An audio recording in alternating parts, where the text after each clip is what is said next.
Hi అండి, welcome to dairy vlogs. ఈరోజు మేము పన్నీర్ బుర్జీతో అయితే ఫ్రైడ్ రైస్ చేయాలనుకుంటున్నామని. దానికి ఏం కావాలంటే క్యాప్సికమ్, ఆనియన్స్, అల్లం వెల్లుల్లి పేస్ట్, చెక్క, లవంగ. పన్నీర్ బుర్జీ ఆల్రెడీ వేయించేసానండి.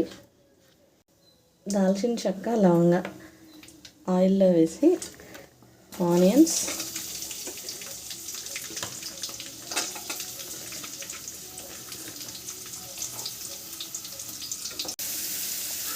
ఆనియన్స్ వేగిపోయాక అల్లం వెల్లుల్లి పేస్ట్, క్యాప్సికమ్ ముక్కలు. క్యాప్సికమ్ ఎక్స్ట్రా టేస్ట్ ఇస్తుందండి. ఇది పిల్లల లంచ్ బాక్స్లో కూడా చాలా ఈజీగా చేసేయచ్చు, వాళ్ళు ఇష్టంగా తింటారు.